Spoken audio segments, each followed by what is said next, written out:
আজকে একটু অন্যরকম ভাবে রেসিপিটা তোমাদের সাথে শেয়ার করছি, আশা করি খুব ভালো লাগবে। তো এখানে দেখো আমি সব কিছু আজকে রান্না হবে শূকরের মাংস, তো তার জন্য সব কিছু কেটে আমি ধুয়ে রেখেছি। আলু, পেঁয়াজ, রসুন, আদা, কাঁচা লঙ্কা, তো সব কিছুই সুন্দরভাবে কেটে ধুয়ে রেখেছি। আর এখানে আছে 500 গ্রামের মতো পর্ক মাংস। তো এখানে দেখো খুব সুন্দরভাবে গরম জল দিয়ে ধুয়ে রেখেছি।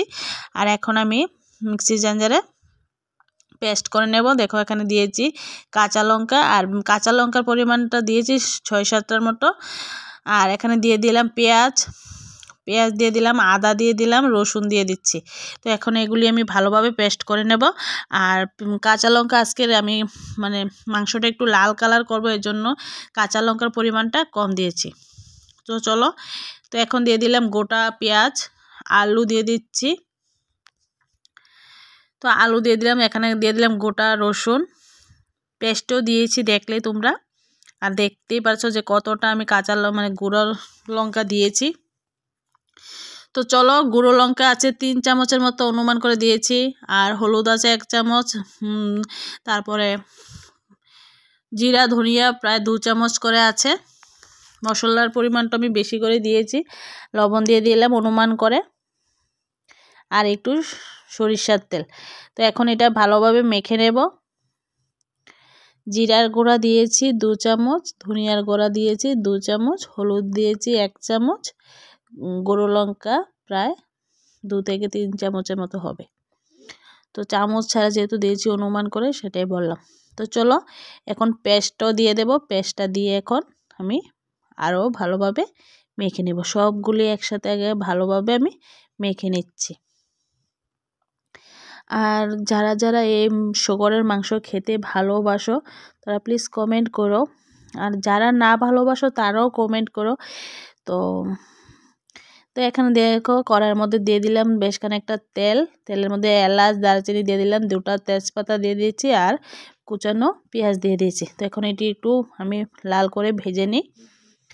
তো যেহেতু শুকরের মাংসর মধ্যে পর্ক মাংসের মধ্যে তেল অলরেডি তেল থাকে, তো পরিমাণে তেল কিন্তু বেশি দিতে হয় না। আমি এখন যতটা তেল দিয়েছি তার থেকে কম দিলেও মাংসটা কিন্তু অ্যাকচুয়ালি শূকরের মাংস কিন্তু তেল ছাড়াও রান্না করা যায়। তো আমি দেখো এখন টমেটো দিয়ে দিলাম, কাটা টমেটো 3 পিস। আর এখন মাংসটা আমি ঢেলে দিলাম। তোমরা যদি চাও শূকরের মাংস তেল ছাড়াও রান্না করতে পারো, এটা অলরেডি তেল উঠে মাংসর থেকে। আর ঝালের পরিমাণটা একটু বেশি দেওয়ার কারণ হলো, যেহেতু তেল উঠে তেলটা কেটে দেয় ঝালটাকে, তো এই জন্য পরিমাণে ঝালটা একটু বেশি দিতে হয়, যাতে মাংসের ঝালের পরিমাণটা ঠিকঠাক থাকে। তো দেখো এখন দিয়ে দিলাম ঢাকা। তো চলো, আমি এখন ঢাকা দেওয়ার প্রায় 5-6 মিনিট পরে আসলাম, 5 মিনিট পরে। তো এখন এটা দেখো মোটামুটি কষানো কিন্তু হয়ে গেছে। আর দেখতেই পাচ্ছ কতটা তেল বেরিয়েছে, আরও অনেকটা কিন্তু তেল বেরিয়েছে মাংস থেকে। যে সাদা সাদা পিসগুলি, এগুলি তেলের পিস। মাংসর যে তেলটা হয় এগুলি তেল।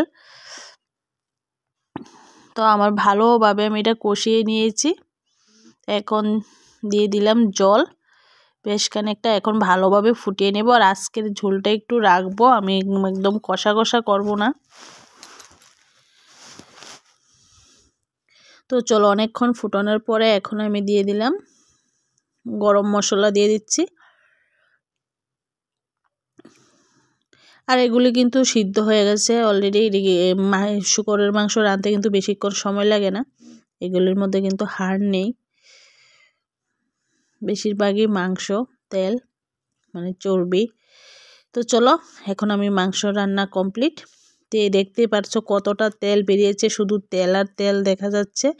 আমি পরিমাণে কতটুকু তেল দিয়েছি তোমরা তাও দেখেছো, আর এখন দেখো কতটা তেল দেখাচ্ছে। তো আজকে এই রেসিপি কেমন লেগেছে অবশ্যই কমেন্ট করে জানিও। আর প্লিজ চ্যানেলটা সাবস্ক্রাইব করে দিয়ে আমার পাশেই থেকো, আর পাশে থাকা বেল আইকনটি ক্লিক করে দিও। তো আজকের রান্নাটা কেমন লেগেছে তোমরা কমেন্ট করে জানিও। সবাই আশা করি কমেন্ট করবে। আজকের জন্য টাটা।